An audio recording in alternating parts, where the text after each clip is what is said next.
moving on though, we got our favorite topic. I think every single media person has to talk about this because it's pretty crazy. This year, they're the defending champs, the Lakers are, and they're a 7 seed now, and they're playing the Suns in the first round. But they're healthy now. They have LeBron and AD on the court at the same time. And I guess the question we have now is, can LeBron take them to the championship? Will they only get Western Conference Finals, or will they get bounced in round one?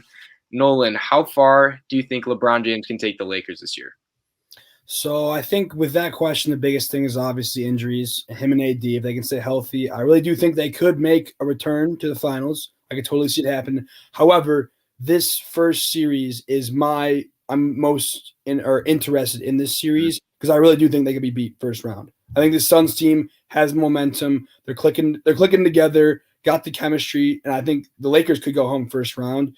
So I mean, I don't really have a good question to this. I could see them going all the way, or I could see them losing first round. And I think the main thing for me is just injuries. And then I guess with the supporting cast, always up or down, but we'll see with that. But that's my initial thoughts. What about you, Vish or Blake?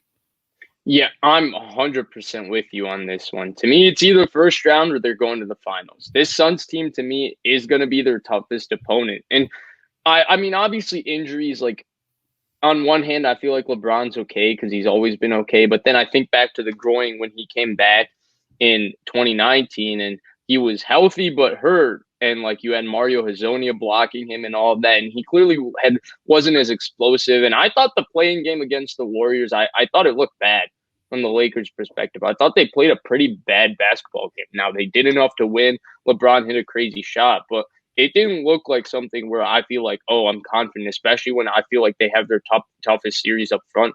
The Suns are serious. Obviously, the Lakers' defense can be very dominant when they're on point and clicking. But the one advantage the Suns have, and any team with a really, really good point guard has, is that they'll orchestrate good offense even if you play good defense. And Chris Paul will get them into the right looks and the right people the ball constantly, and they'll have run good offense. So to me, it's if they beat the Suns, I mean, I like the Clippers. I like their talent a lot. I don't see them beating the Lakers and beating LeBron. I don't see Dallas beating them. I definitely don't see Denver, Utah. I mean, impressive season. No way they're beating the Lakers. To me, it's the Suns. If they beat the Suns in round one, to me, they'll be right, as barring injury, they'll be right back there and right there challenging for a championship against whoever's in the East that comes out. Interesting. So my take's a little different than you guys, I guess. I think they'll beat the Suns. I know the Suns have been amazing this year, but I just trust the fact that LeBron and AD are the two best players on the court, and bottom line, that's kind of how playoff basketball works. But the Suns, definitely this should be one of the better series in the first round. But I am definitely concerned about LeBron's health and the fact that quotes are coming out that he's playing on one leg. That concerns me greatly. And the fact that they don't have a second guy who can play make for others efficiently. Now, Anthony Davis is really good, but he's not the type of guy that's going to go drop like 8-9 assists a game. They lost playoff Rondo from last year who could kind of do that, and that's a major loss for them. Schroeder, I'm not completely sold on him yet, although he did do decent, I guess. But I haven't seen playmaking enough from him. And then besides that, they have like Caruso and a bunch of shooters. So if LeBron's truly on one leg and the defenses are his focal point, I guess the war of attrition is kind of going to set in my mind for him. And if they do play a team like the Clippers that have wing defenders to stop him, I don't see them getting past them. And there's other teams too that have other good wing defenders and guys that can slow down Anthony Davis. Because Anthony Davis, although he didn't look the best against Draymond Green, he still dropped 50% shooting and over 20 points. So how can you complain at that? But I'm just concerned when your main playmakers, quote unquote, on one leg. But I mean, we've seen this story time and time again. LeBron makes the finals every year for some reason. And I wouldn't be surprised if they made it. But I got them bouncing in the Western Conference Finals. And it's just mainly due to the one leg thing. And their team just really has not looked like the dominant Lakers team of last year. Beating a Warriors team with Steph Curry and their next best player being Andrew Wiggins by only a couple points and needing LeBron to hit a 30-footer to win, like that does concern me. So I only have him Western Conference. Yeah, one thing to me that was interesting is in the start of the season, I thought that this Lakers team had a better supporting cast than Hmm. last year. And as the season's progressed, that just claim has gotten more into question, at least on my side of things. And I think in their most recent game is the biggest kind of staple point in that, with the Warriors being a pretty damaged team in terms of injuries, and the Lakers not really having anyone else besides LeBron and AD really stepping up too much. So I think one guy who could make a difference who did last year. I look at KCP, always in the corner, hitting big threes. So that's one guy I'll be looking for, but I'm very curious on the supporting cast outside of LeBron and AD. I was gonna actually make the same exact point. I thought the Lakers supporting cast got better, but like Trez Harrell, he's kind of a little unplayable.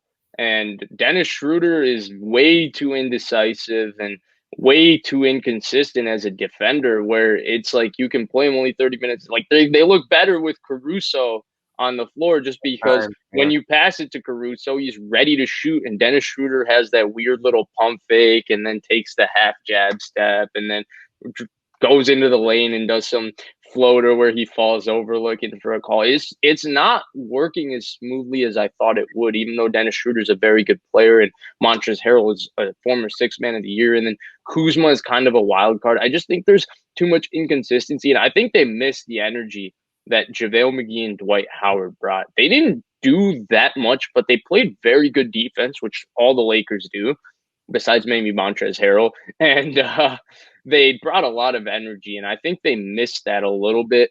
I still expect, as long as LeBron and AD are healthy and they beat the Suns, I expect them to run through the West just because, like, I think, Blake, you mentioned that when you have the two best players on the court, they will have the two best players on the court against everybody they face, except for maybe Denver, maybe the Clippers, and maybe Dallas. Those are probably the three teams I would say that have a player that might be better than Anthony Davis.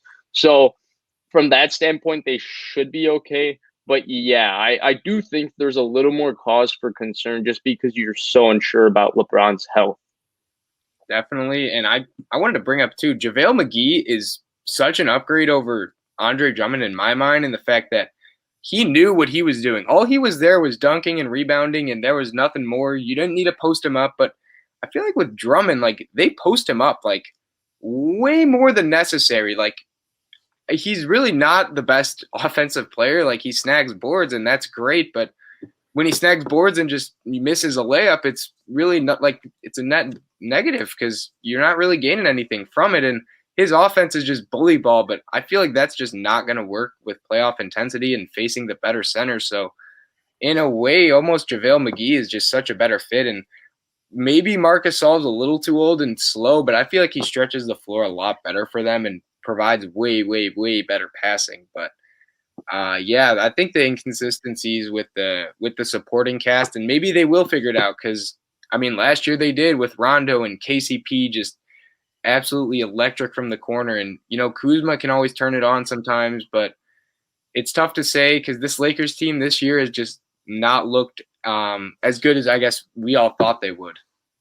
Can we just, before we move on, can we talk about Drummond for a bit? Sure. Like I'm a Pistons fan. Andre Drummond is just a rebounder. That is what he is. That's what he's always been. He's just an athletic rebounder. He doesn't have a good post game. He has inconsistent touch around the rim. He's a horrible free throw shooter. He's actually a terrible defender for a guy that's 7'1", 250. He does not move and contest shots that well.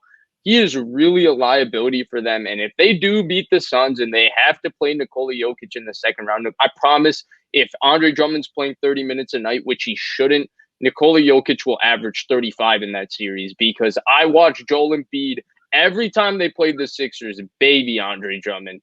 And I expect Nikola Jokic to do the same thing. I actually think you talked about how much of an upgrade JaVale McGee. I would say JaVale McGee and Dwight Howard both are better players and better fits for them than Andre Drummond. Yeah, I would agree on that. And I think that, yeah, Drummond, he's a better rebounder, but at that point, you really don't have too many improvements. And I do think a big thing that you mentioned, Blake, which is kind of the energy and the chemistry that they brought to like the bench mob, even when they weren't playing, where I don't see really Drummond doing too much in that regard. And I think the chemistry is just a big thing that I don't really see Drummond bringing the things or the attributes that I saw with JaVale and Dwight. So I think that's a pretty big thing. Definitely. So I think final takes. I think Western Conference Finals. Vish and Nolan are either first round bust or probably make it to the finals. Take, on the record, first round out. The Lake Show ain't getting past. Okay. On the record. He's a big CP3 fan, so cut him some slack on that. But no, for me it's if they beat the Suns, they will be in the finals. If they don't beat the Suns, obviously they're out in the first. They're round. going home. Yeah. They'll be the team. I think they're the team to watch in the West, and they obviously have the firepower, but can they put it all together is the question.